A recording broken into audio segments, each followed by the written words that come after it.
healthy longevity, Mhm. which is kind of a buzzword right now, but it fits right in with, Where Guy is. as I tell people, Right. we're I mixed can see marriage. him in there, but I don't know Mhm. where he is. Oh, yeah. Mhm. Mixed marriage because Linnell is Hindu and teaches yoga and Ayurveda. Ayurveda is the science of longevity, the sister science of yoga, and I'm Buddhist. So actually, I'm a neo-transcendentalist follower of Jesus, Buddha. Mhm. Right. Yeah, yoga. I don't know, Bart. Some mornings I wake up and my body hurts so much. The idea of longevity isn't really very. Well, that's the point. I'm trying to tell people, take care of it. It's not just about living long, it's the shape it's in when you get there. So, Mhm. Right, that is so right. Yes, I will silence everybody. Da-da-da. This is a group that is so You like it? Yeah, yeah. you got everybody? Okay, so this has turned out, for those of you who are joining us and haven't been here the past couple of times, has become sort of uh, a series about the heart chakra.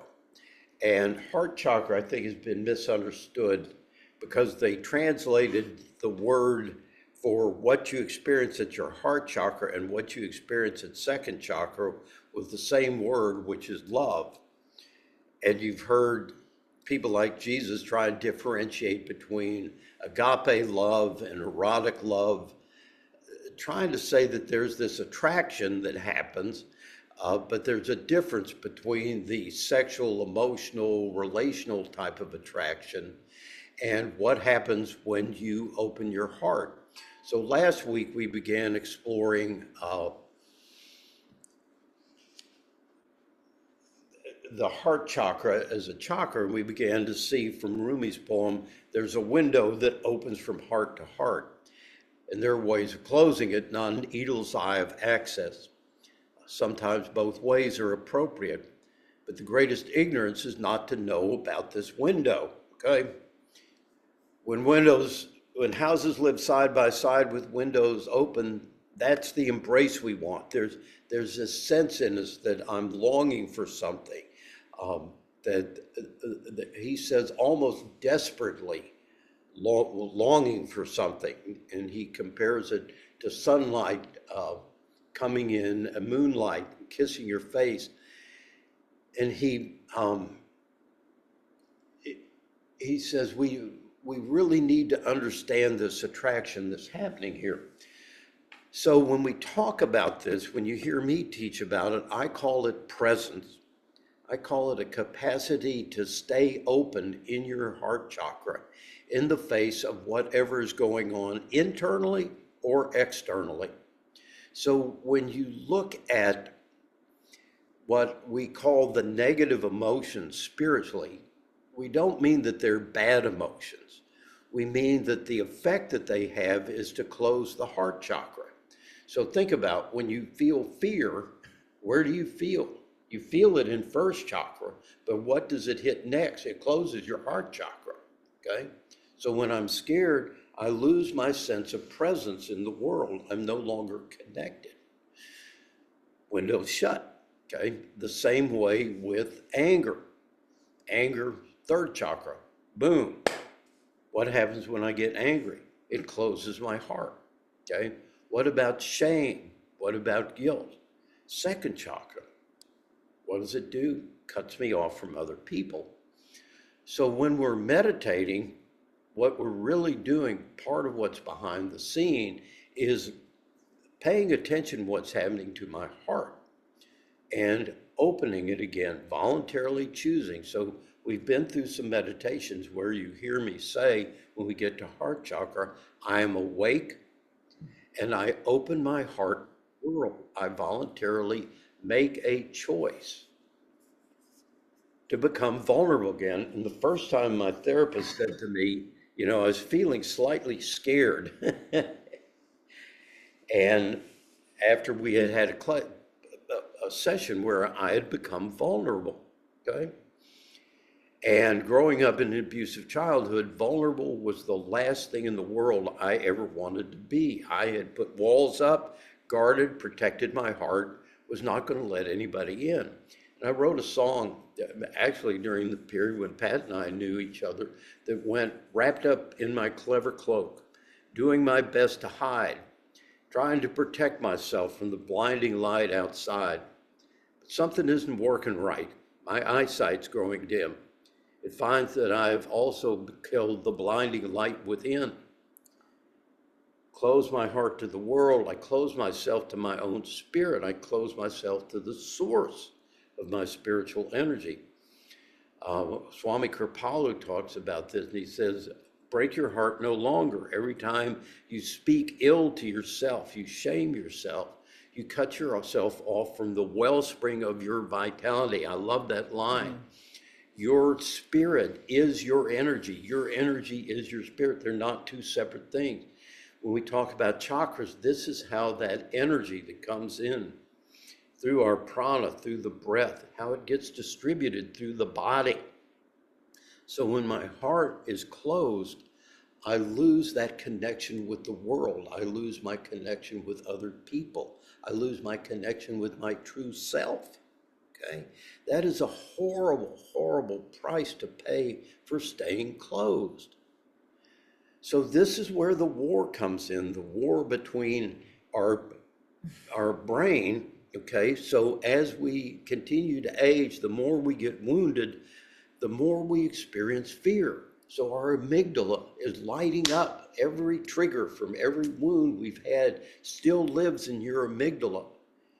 Boom, fires up, closed, okay, unavailable. Purpose of meditation, create a safe place. How do we heal from abuse? By going to a safe place and learning how to soften. What are we softening? We're softening the resistance in our tissues. Okay, you can feel it. You hear me say, we go into the meditation, soften your body, soften your body. Well, I got bad news for you. You know what happens when you soften your body?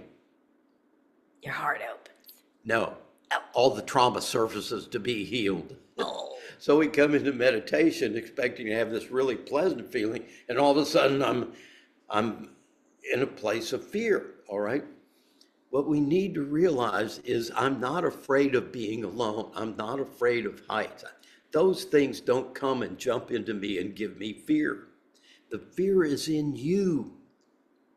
The fear is in you. What's happening is the energies that seem similar to what traumatized you in the past aggravate your amygdala, and it goes, oh my God, it's happening again. The amygdala recalls fear at the level of intensity it was laid down. That's what we know now. So if you have an extremely horrific event, when it's recalled, it pumps that much adrenaline into you, which is why we say it feels as intense as it was the first time it happened.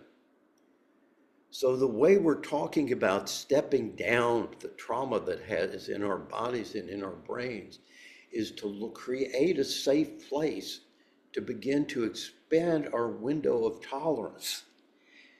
How much fear can you experience before you shut down?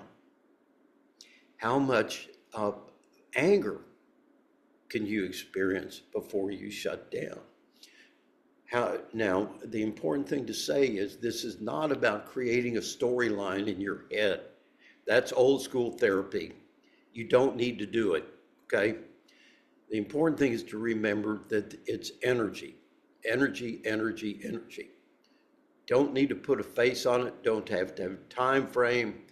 The way I say it crudely is it's just shit. You don't go through your shit to see if it was from lunch yesterday or dinner. It doesn't matter where it came from. It's just something that needs to be let go of so the heart can open, all right?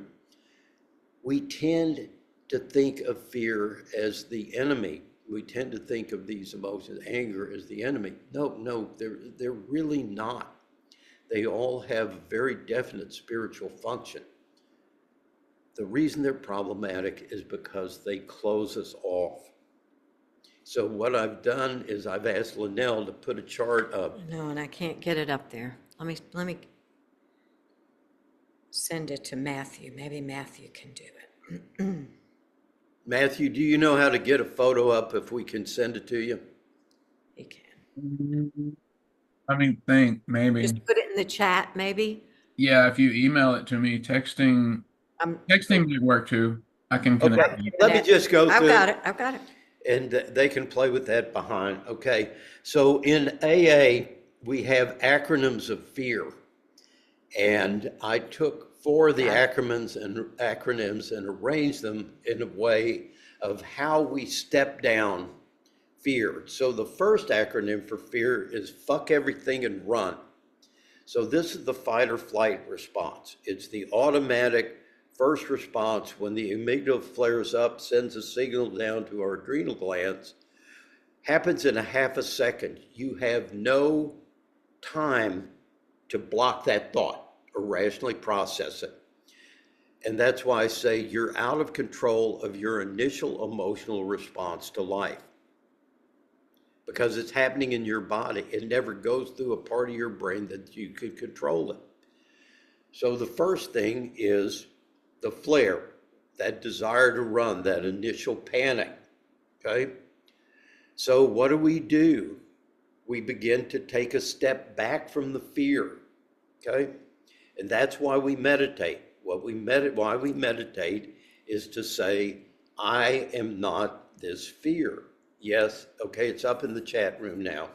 I'm sitting and I'm watching this fear. This is critical. So witness consciousness enables us to already download, because I'm not saying I'm afraid. It's a very different thing to say I'm afraid, because now I'm identifying with the fear. Here I'm saying I am experiencing fear. This is something that can leave and I'm still me, okay? And that's a very important thing to say. Any fear that you have, except the fear of falling, you weren't born with. You need to understand that. All of our fear is learned fear. Not that we were taught necessarily to fear it, but experience life getting hurt taught us to fear. So now I'm stepped back and I'm saying this is false evidence appearing real. What does that mean? What we know in trauma therapy is I'm now in 2 times at the same time. The fear's origin is in the past. I am in the present. This is unfinished business from my past that I now get to establish a different relationship to. As a child, all I could do is feel it. I had no context for processing, and I didn't have the safety around me to experience and let my body let this energy pass through. It was too intense to pass through. So I learned to block it. I learned to tighten against it. Now I'm looking at it and I'm going, this fear is real. Yes, I'm really experiencing this fear. So we're not, people hear that as, oh, they're saying it's in my head. Actually, no, it's not in your head. It's in your tissues, okay? But it is not an accurate reflection of where I am right now. So I'm saying the intensity of this fear is related to something in my past. We look around, I am safe. That's why we ground ourselves. I'm rooted in the earth. It's the reason we meditate with safe people and have a Sangha, is because if stuff emerges, I have a safe environment. That's why we do this in therapist's office, okay, is to feel that support around us. So I'm sitting here experiencing false evidence appearing real. What do? Now I tune into it and I become curious about it. Okay, what is this really? Where am I experiencing it in my body? Oh, is it a sharpness? What does it want to do? Feel the resistance, feel your mental resistance to the physical resistance to experiencing the energy. And when you experience that, soften the resistance. So it's feel everything and release. That's why my book is entitled Soften. It comes up, natural tendency to close. Instead, I practice doing this. Breathe and release. breathe and release, breathe and release. And you can feel that in your body. You can feel the energy release through your feet, through your hands, through your chakras. The energy begins to dissipate. Once I have that feeling that it's gone, then I address the situation of my life. And it's one of the things you learn in AA is don't ever make a decision when you're emotional. Okay? Because you're in the wrong part of your brain. You're going to make a decision based on your past trauma, not on your present opportunities. So when we become ventral, when we're down there to face everything and respond, now I'm able to become open to possibilities in my environment. I'm able not to carry that anger, that fear into this particular situation and actually make a response instead of a reaction. So all those top ones, you're going to be in a reactive state. And meditation is extremely useful for learning how to step down and become responsive to life. So what does responsive mean? Responsive means that my window is open, okay? I'm now not seeing you as an enemy, Threat. a threat, as my abuser, whatever it is. I'm now relating to you as a, what's that line I love? A sovereign sentient being, a spiritual entity in your own right that I am capable of honoring when I'm in this state, but I can't honor when I'm upset and angry or scared. So we'll come back to this. Let's practice a little meditation on it. So let yourself You see, did you get it? get comfortable.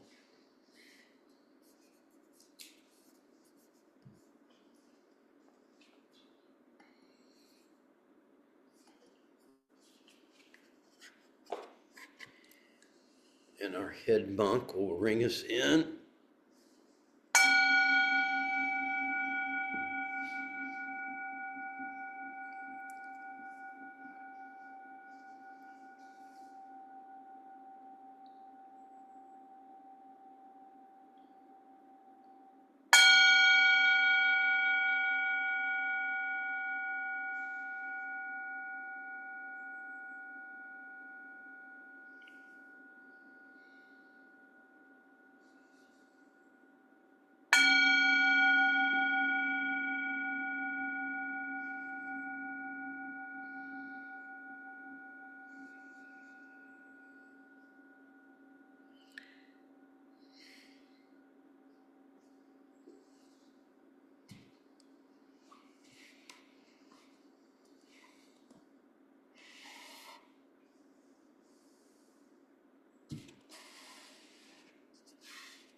So begin taking refuge in the breath.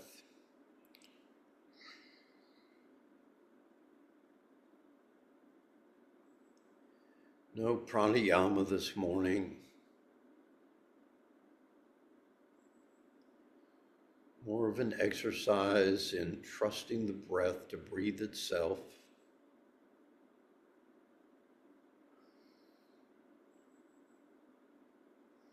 Watching any tendency to try to control it, to think it.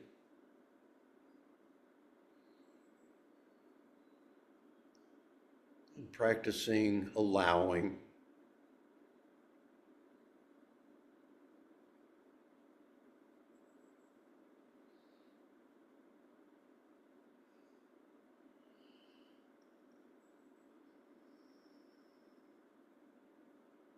Trusting that the breath breathes all night long without your awareness, without your control.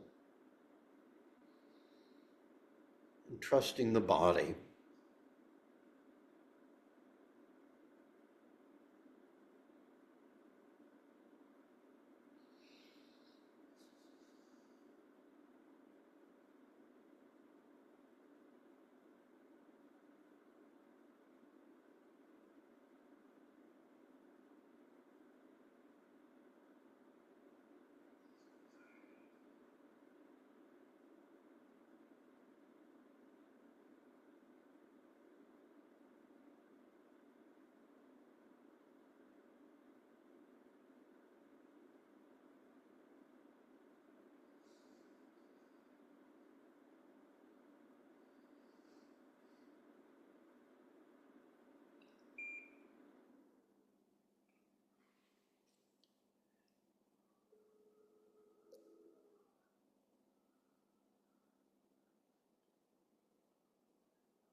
Begin to bring your awareness to the body.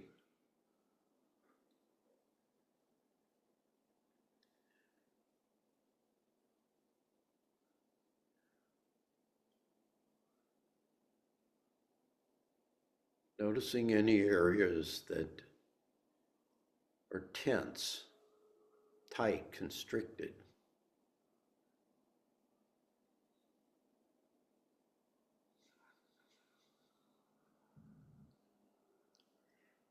And in this meditation, give yourself permission to do a little yoga,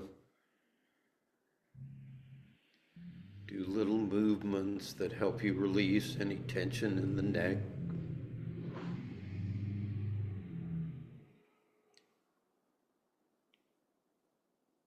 You can squeeze and release the face. That's a wonderful way to go ventral. Squeeze and release the hands, the feet.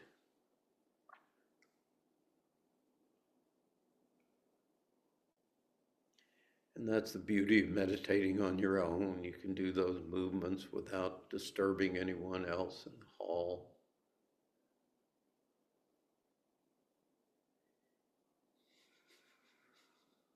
Tension in the neck.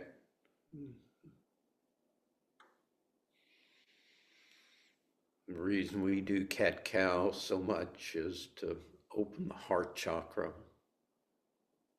Soften the chest. The body likes to twist the first thing in the morning, wring out the organs.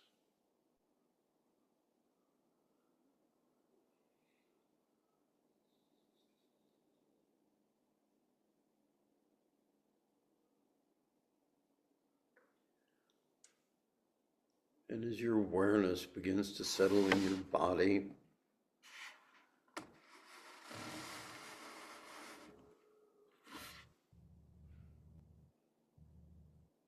begin to notice the energy.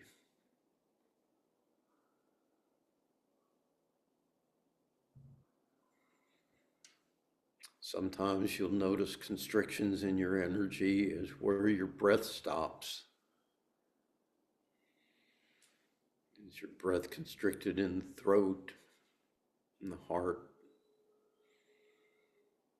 the upper gut, lower gut?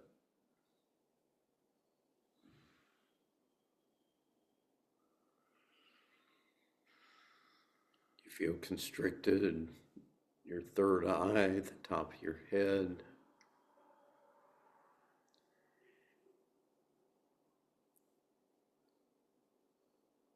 And notice any resistance in any of these areas to you bringing your awareness there.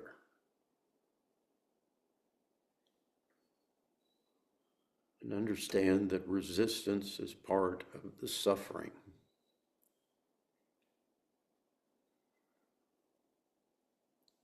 That resistance traps the energy in your body.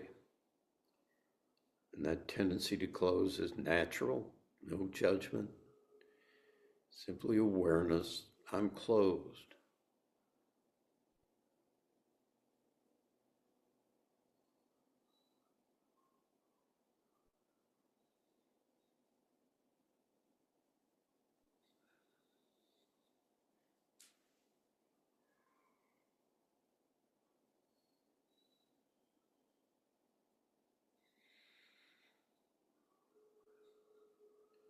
Finding an area that particularly calls for your attention.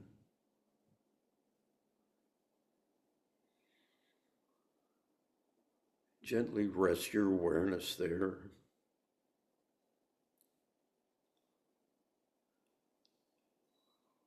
And imagine your resistance is like a fist that's holding this energy into your body, trapping the energy.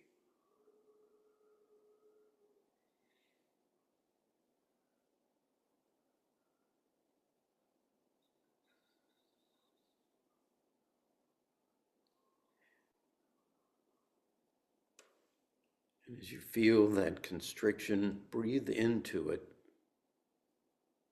creating space. And as you exhale, feel the energy releasing.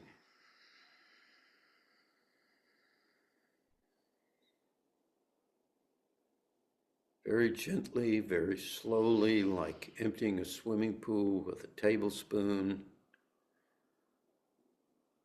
at the level that you're able to tolerate it. Just soften. It could be physical pain.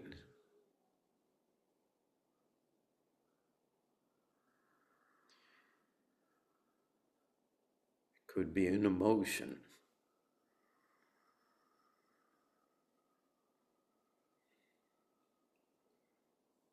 This works also with circular thoughts, intrusive thoughts,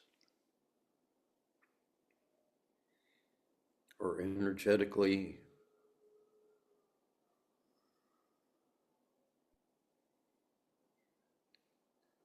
Breathing in space, softening, letting the breath stretch just gently,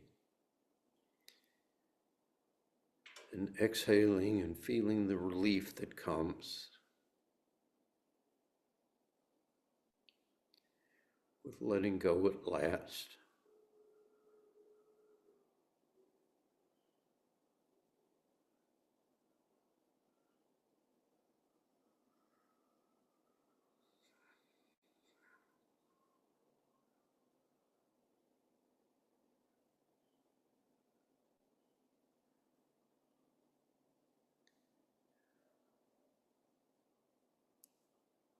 Spaciousness in the body.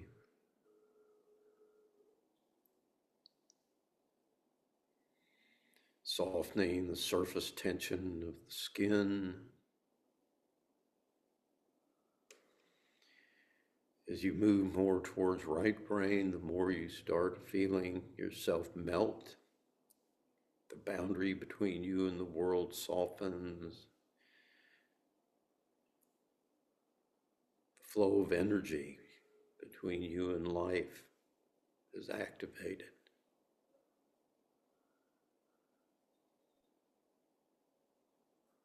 And some of you may be experiencing breathing the world in, feeling the energy coming in through your skin with the in-breath, radiating out from your whole body through your aura.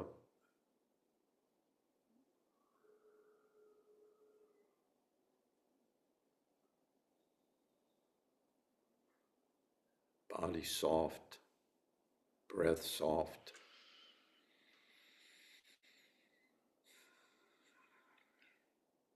Feeling the energies that are wanting to release, giving them plenty of space, which dilutes their intensity.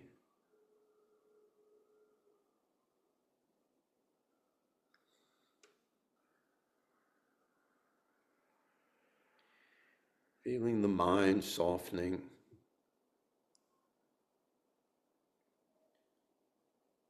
Letting go of the hyper-focus,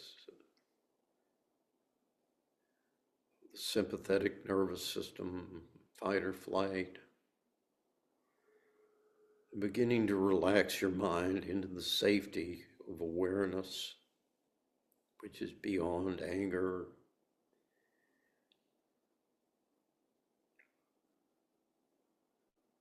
beyond grief, beyond shame.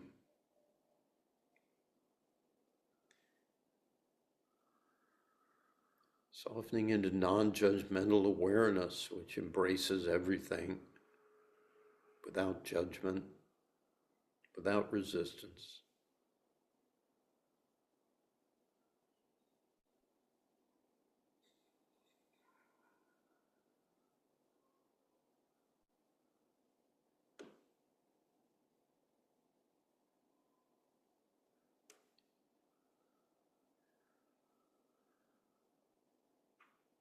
These things that I'm struggling with are as sacred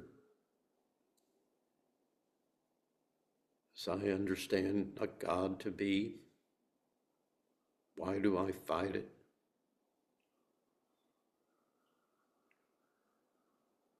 Release it to go back to its source.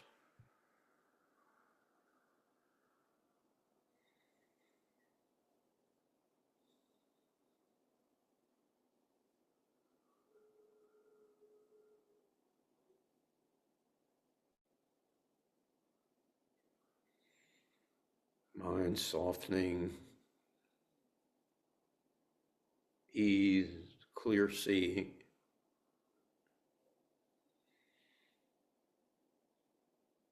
Seeing more than whatever I'm struggling with, letting it expand into a broader context.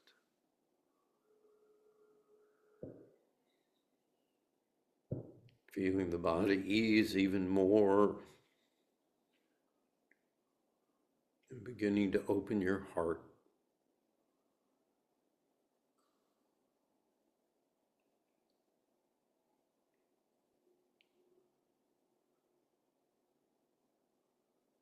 Not simply awake, but choosing to open your heart to the world.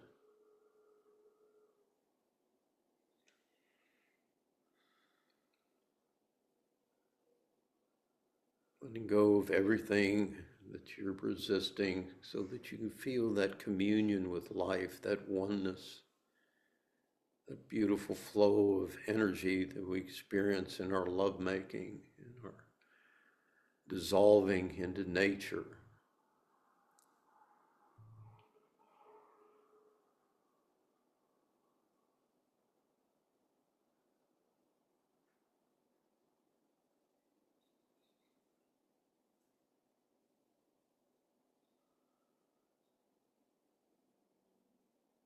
There may be a background of anxiety, but that's ego.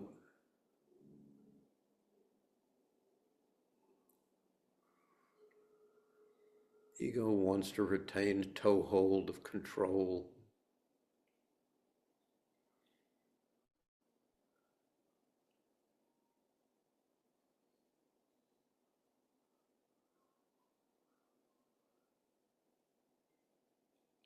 Like a child afraid of falling asleep.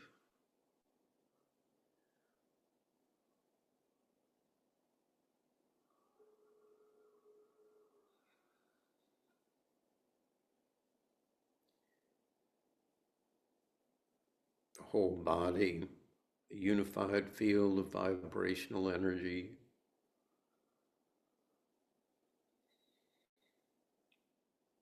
Softening any of the resistances to the flow of energy.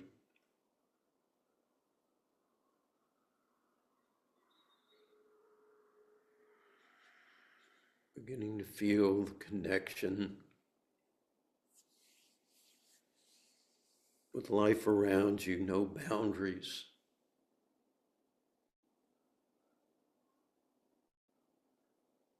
Awareness is boundless.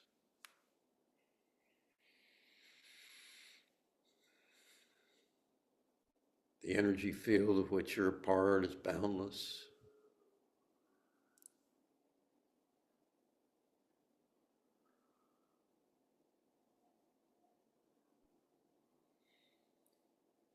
Not simply an idea, but an experience that you may be having now.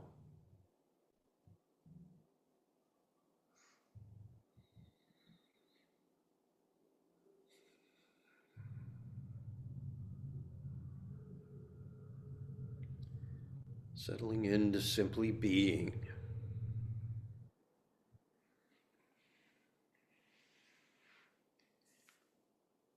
The incredible lightness of being that occurs when we let go of all effort to control, to understand.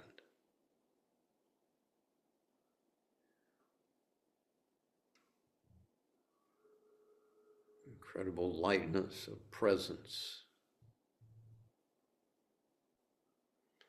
Soft body.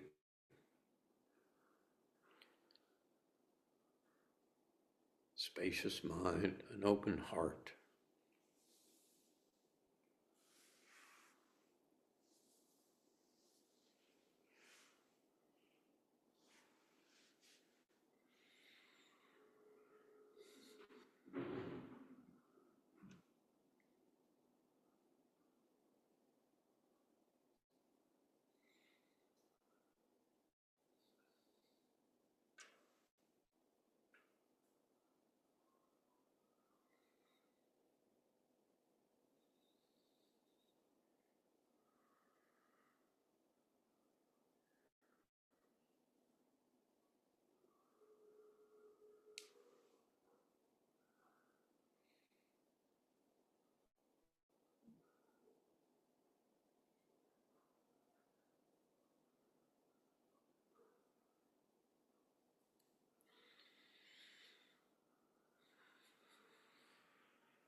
For me?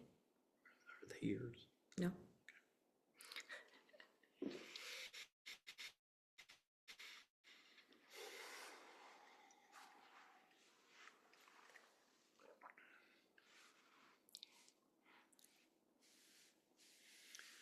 All righty, so questions, comments?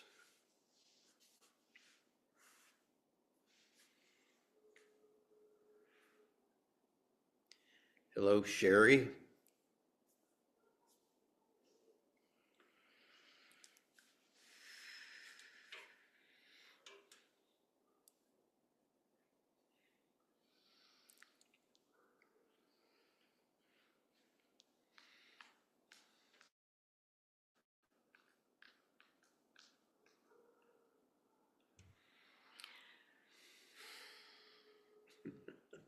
Julie's doing heel drops. Uh, are you back yet?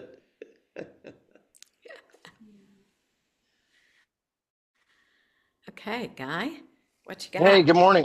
So I wanted to just, in the vein of this being science-backed, I just wanted to give you like a real world example of how this stuff is true. In aviation, we study what's called the startle effect. Mhm. Oh, And when you have an emergency in the cockpit, you're startled, Right. and it can last for a short period of time, and it can last, up to several minutes. And oftentimes you actually have to be like startled again by somebody next to you or something in order to kind of get you out of the startle. But what's interesting is the science behind it is like your body shuts certain things down. It's kind of like an electrical term where you load shed. Um, your hearing can go away, your memory goes away, your body can do things that you don't remember. Um, And so the Australians did this study, and they were like, for pilots, they were like, don't do anything in that startle period because you're liable to, make things worse. But there's some training that you can do to realize that you're in the startle effect area. Um, and you can kind of practice like, oh, I'm here. I need to know that this is happening.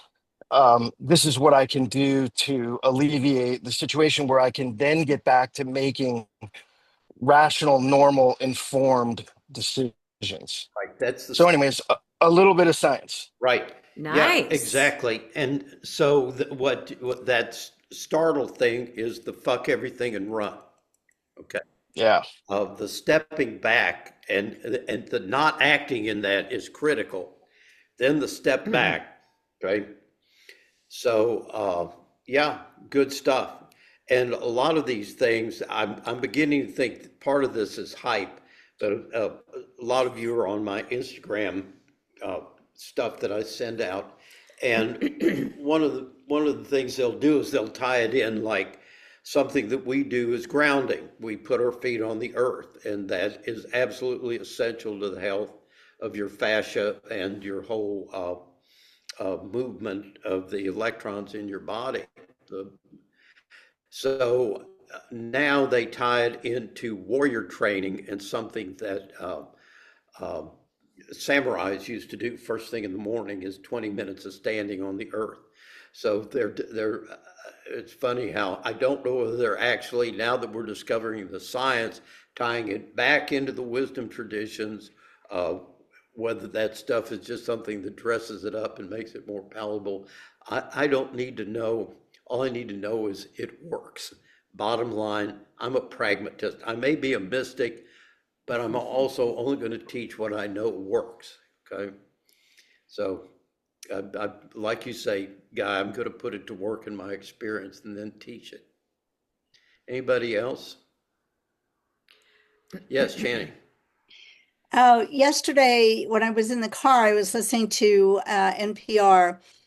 And unfortunately, when I listen, when you listen to radio in your car, you're getting bits and pieces. You're not getting the whole thing.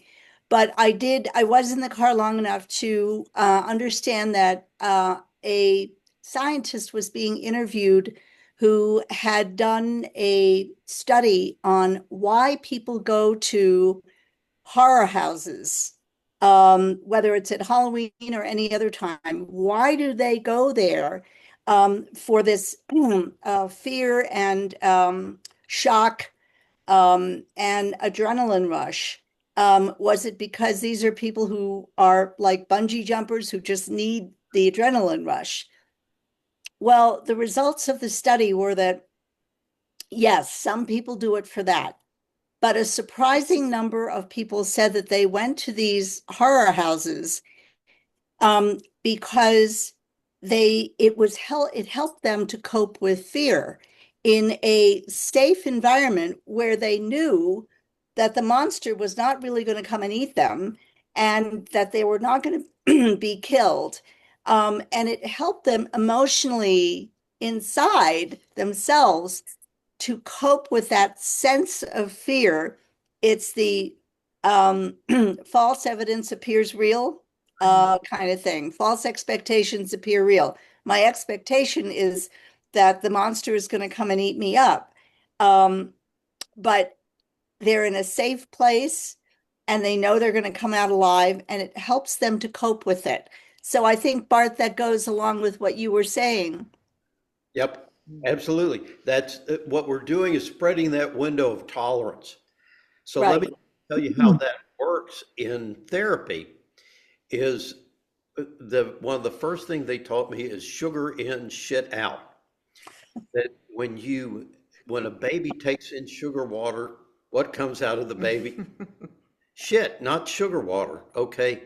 If you take something in from your therapist, you have a moment of softening and you feel the connection, okay? That communion. What do you think happens to the client next?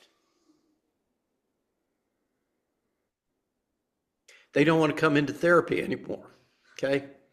Because now they're scared of you. Why are they scared of you? Because they felt something that meant threat in the past. So if you're close enough to get a hug, you're close enough to get hit. If you're close enough to be healed, you're close enough to be hurt. So our brains recognize, again, you have to understand the pushback your brain has to anything new or anything that's represented threat in the past.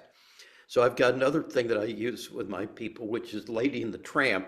And it's Lady, and there's a hand reaching out to pet her, and she's doing like this, and it says, my traumatized brain responding to genuine affection. It's not, we expect it to be, oh, great, this is what I wanted all my life. I'm so glad you're here. That's not what happens. You begin to embody the fear. So you become the horror house for them. Now they've got to overcome that fear, realizing you're safe. I say, remember who I am. I feel like your dad. Look at me. I'm not your dad, but I feel like I'm going to hurt you like your dad did, or your abuser, or whoever it was. So that's a fundamental way that therapy works for that desensitization. That's what transfer is. I try to transfer my trauma onto you. I won't take it on. We begin to heal it, see that it's something else that I'm carrying. Yes, you're really experiencing, but it's not about me. That's the projection. So the other thing that I'm saying, Guy, is when we have these things triggered, you go into a trance state, okay? What is a trance state? First of all, it's not associated with right now. So all day long, when you're not in the here and now, you are technically in a trance state, okay? Second thing is that you are constantly adding information to the situation which isn't there. And you're constantly subtracting information that is there. So I'm ignoring safety. I'm adding threat that's not there to get to a place that I'm used to, which is being resistant, being afraid. If you think you're not doing that, you're not paying attention. We now know you're doing that all day long. That's why we say you're the reality you live in is a projection. What we mean by that is that a holographic projection. It's something that your brain has filtered 97% of what's going on out in order to see what you're looking at. And so when we talk about drugs as opening the doors of perception, meditation opening the doors of perception, what we mean is that it is possible to suspend that process. And how do we do that? Do you know how all hallucinogens work? Mushroom, pot, it kicks out the monkey mind. That's what they all have in common. Monkey mind goes offline. Then it activates other centers of the brain. Well, what does meditation teach us to do? Move out of the monkey mind into the prefrontal cortex, okay? What does that do? That stops the ongoing hallucination. It enables you to be fully present, in the present, to the present. Whoa, whoa. That sounds yummy. And what does that feel like? That feels vaguely like terrified fascination. It feels like being in the mystery. Fear is an essential part of spiritual experience. The spiritual experience, as a guy named Rudolf Otto said, it's the mystery that's fascinating and terrifying. It has two poles, fascinating, terrifying. If I pay attention to the fear, I close and I start controlling. That's what we call self-will. If I pay attention to the fascination, that's what comes from here. The fascination, the desire to explore, the desire to connect, the desire to dissolve into and become one with. When I pay attention to that, I'm doing God's will. So one of the ways of diagramming this is, if I'm fearful, I put up a wall. So imagine a circle and imagine all the energy imploding. It's a very high energy state, but everything's contained. In a panic attack, you become this small. You're such a compressed ball of energy. I can't even see the outside world when I'm panicking. Living in a world of terror. When you see what spiritual teachers are talking about, there's still some boundaries, okay? Boundaries are important. You don't want to dissolve all your boundaries. You want to keep some boundaries to keep out the harmful energies. If Linnell's upset with me and I'm suddenly the demon from her past and she's projecting all kinds of shit, I don't want to take that energy on. At that point, I shut her down like the Batmobile. But the rest of the time, I drop those energies, I drop the shields, and I feel the flow. So you're going to feel two flows. There's going to be the energy going out, which is from you. You're going to feel the energy coming in, just like the breath. That's one of the ways we use breath, is to feel what mystical union feels like. Like a force. Energy comes in, energy flows out. All right? So when you're in that state, you're open and you're moving towards life. That anytime you're doing that, you're doing God's will. Okay?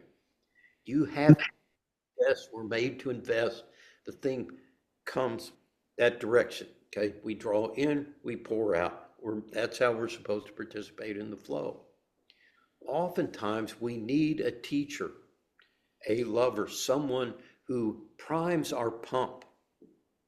So we're going to talk about the bhakti path of spirituality. I'm going to do something on the four yogas, the four major spiritual paths in India. But in the bhakti path, you get statements like the Epistle of John. We are able to love because he has loved us first. First, we need to feel sometimes that love coming in, that unconditional warmth and acceptance, the feeling of arms around me while I'm in that pain, something that invites my body to soften. We want presence. That's how we heal. is providing that presence for other people so that instinctively your body, you feel the resistance and you start softening like the sun when you're sunbathing. You feel the tightness in your body and you feel your body begin to melt. We need that love. That primes it. Okay, then the love starts to flow out. So you codependence, what your problem is you don't take in enough. You think that being a healthy person means I'm not dependent on anybody. Bullshit. Your entire life is dependent upon life. If you didn't have this environment, you'd wink out of existence. You need to take, if you want to be powerful, take a lot. You can't give away what you don't have. Spend your day filling up with good energies, okay? Bring in the earth, bring in people safe and that you enjoy, listen to music, get all those good energies, fill your emptiness and then flow out of your overflow, give it away. And that's another way that this heart chakra works, is that, joy. Just fill yourself with joy, fill yourself with love, fill yourself with beauty, fill yourself with all of that. Channel it out. Okay, yes. Following up on that issue of facing your fears that Chani brought up, there's a brand new book out called Morbidly Curious by a psychologist on the benefits of watching horror movies. And it's the same thing you've been talking about. Okay, now let me go a different direction with that, Tommy. How many of you have a morbid fascination with your own self-destruction? I'm absolutely, I feel seen, Bart. I know, Jerry. You know you're doing wrong. You don't shit. You're sitting out there. You're watching the whole scene unfold, and it's like a train wreck. And that'll happen in your meditation, and you're powerless to stop it. And you can also desensitize to that. Watch how you detach from watching, particularly any of us with addicts and addictions. The hardest thing is to sit there and watch yourself go, I am not going to drink. And watch your body go, yes, you are. And your body wins. And you keep going through that cycle over and over again until you're sick and tired watching it go on. You say, I'd like to watch a different movie. How can we trust the body? Okay. You can't trust your body. All right. You trust your spirit's capacity to handle energies generated by your body and not let them make you do anything. That's Shenpa. Shenpa is the root of both my grasping for things and desire and my resistance to things. It's that energy that you feel where you've lost control. Okay. So Shenpa is extremely powerful. And once you see, so let's go back to the Four Noble Truths. All life is suffering. Okay. Not pain, not optional. Suffering's optional. Okay. What's the source of our suffering, people? Resistance. Resistance, self-centered desire. I want something different to be happening. Okay. I don't want what is happening to happen. I want something different to happen. I'm grasping for something. I'm avoiding something. That's your suffering. Okay. That's being generated by the traumatized parts of your body. Now, why would you want to trust that? Okay.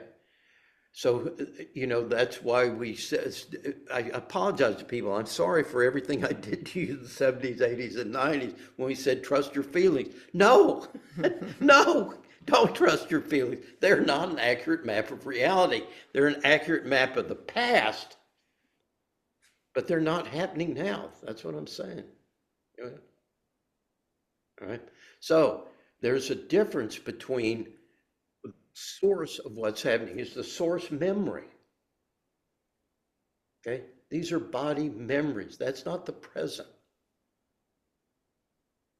So everything being generated through the amygdala, through the fight or flight, is past base. Okay, the stuff moving up through my tissues, stored from the past. Stored from the past. So the image that Michael Singer uses is to be an enlightened person is to have the energies of life move through you, pass through you, make an impression on your senses. That's how we experience the energy. That's how we know God. We know God through our senses. Becomes something sensible. Okay? Then it passes. Trust that. So to apply some of the stuff like Guy is saying, there's a wonderful story about Zen and archery, and it says, when I practice, I can hit the bullseye 99 out of 100 times. Said, make a bet with my partner about who can shoot the best, and already my hand starts to tremble. Put a golden belt on the line in a competition, and I can hardly see the target. What is it that's interfering with your ability to see the target? Fear. Your fear. Yeah. How much investment do I have in the outcome? If it's a bet with my partner, not so much. Not that much being laid onto it. Put something I really want, and all of a sudden I'm not in the present anymore. Presence, people, presence, presence, presence. Where are you? Trust that. Yeah, come to your senses, not your tissues. Mediacy, not mediated. That word's nothing mediating, nothing between me and reality. No thought, no emotion, boom.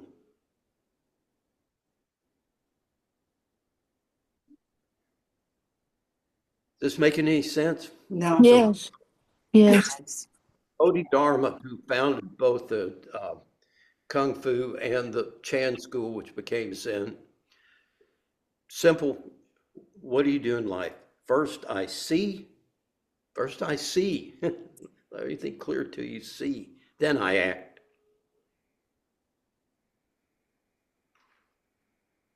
Trust that. That first thought is not my responsibility. It's automatic. It's the next thing. What do you do next? What I do with it, or the next thought that I generate, right? Purposefully. Yeah. We'll get to that. That's too much for today. But thank you. Hold that thought, Jerry. Tiffany. So what she's saying is, first thought, wrong. First impulse, wrong. First wrong. Always past, always conditioned mind. What do I do next? That's where we take a step back and begin to witness. Yeah, Tiff. I was just thinking about an experience that I had a long time ago. Some friends encouraged me to go snorkeling in Mexico, and I've never been snorkeling. I had also never been on a catamaran. So I was very brave, and I got on the catamaran, and about 30 minutes in, I got really seasick. I never did throw up, but it was awful. And this outing, I had always been under the impression that my thought process was that we're going to take this catamaran out to, I think it was called Hidden Island or something. And, I envisioned myself, disembarking the catamaran onto land and then, getting into my wetsuit and venturing off. That's not the what happened. The catamaran just stopped in the middle of the ocean, and everybody started getting their wetsuits on, and then they started jumping into the water. And I had a panic attack. Yep. But I guess it was because everybody was watching me. I still kept getting ready, and I got in line, and I got to the top of the ladder, and I couldn't jump. I was having a panic attack, and there's a line of people behind me, and they're getting a little bit irritated with me because I'm taking up their time. So I jumped into the freaking ocean in the middle of a panic attack. And my friends came right over to me and said, "We got you. You know, you're absolutely safe. You're okay." And I don't remember the panic attack going away, but I do remember not being in a panic. And I remember being in the middle of the ocean with my snorkel gear and looking around, and it was actually kind of cool. It was really cool.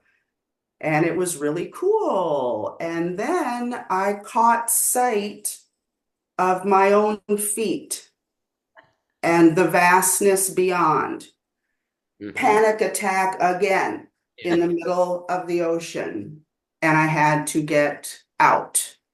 Yep. And I did. Good for you. Okay, now, beautiful story. Okay, so at one point, all that exists is the panic. Then you come back to the reality of the support around you. Then you open up and your brain sees threat again and does what the brain does when it perceives threat and closed again. So in the process, trust the whole process, Tiffany, that the closing is not permanent. That's the wisdom of the East. All these phenomena are passing. They're impermanent. They're not going to last. No panic attack has ever lasted forever. No thought has ever lasted forever, no matter how persistent it is. So it's expansion, release, expansion, release.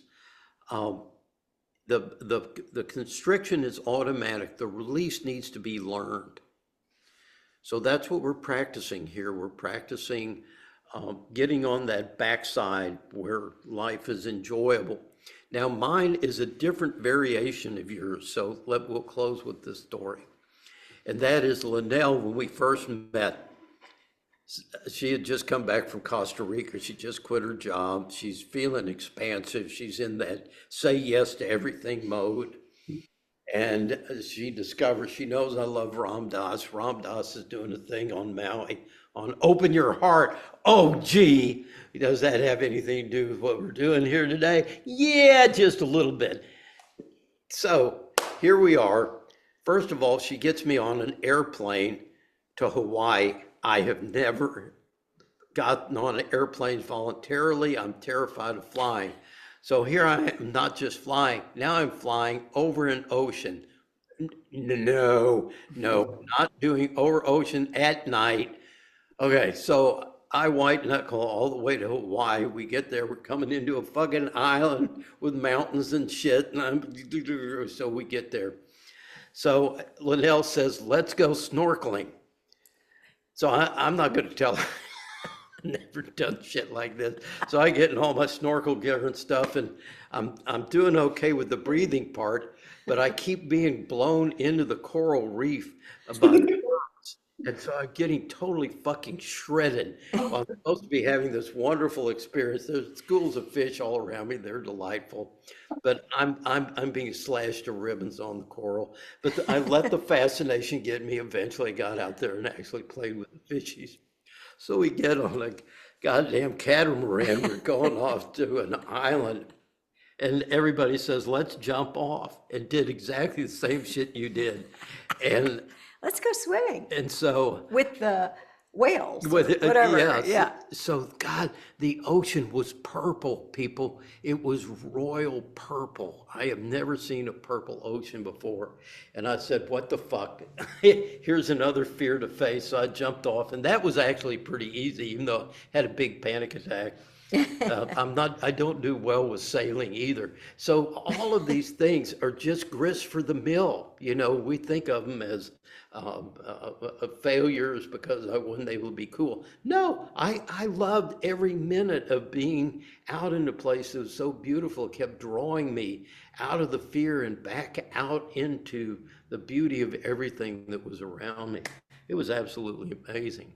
So, you know, it's built into us to heal if we can overcome our brain's messages, see it as that false evidence. Looks real, not real, not real. Real about the past, not real about what's happening now. Okay? So, Omi, y'all have been great. Thank you for your courage. Thank you for facing your fears and follow that longing that you have to live more freely and more fully. Appreciate yourself for your persistence in showing up week after week.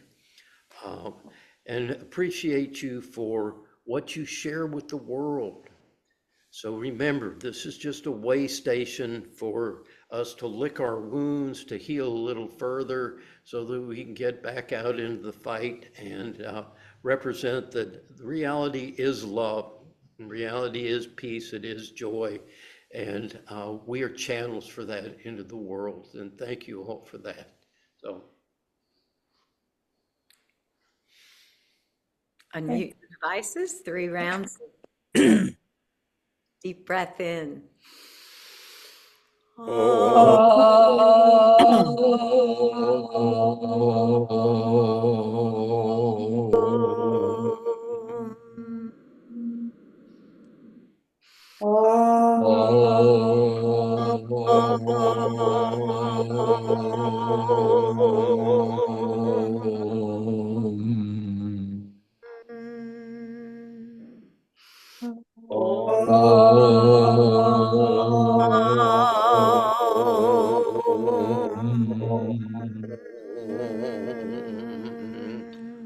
Oh, wow. Wow.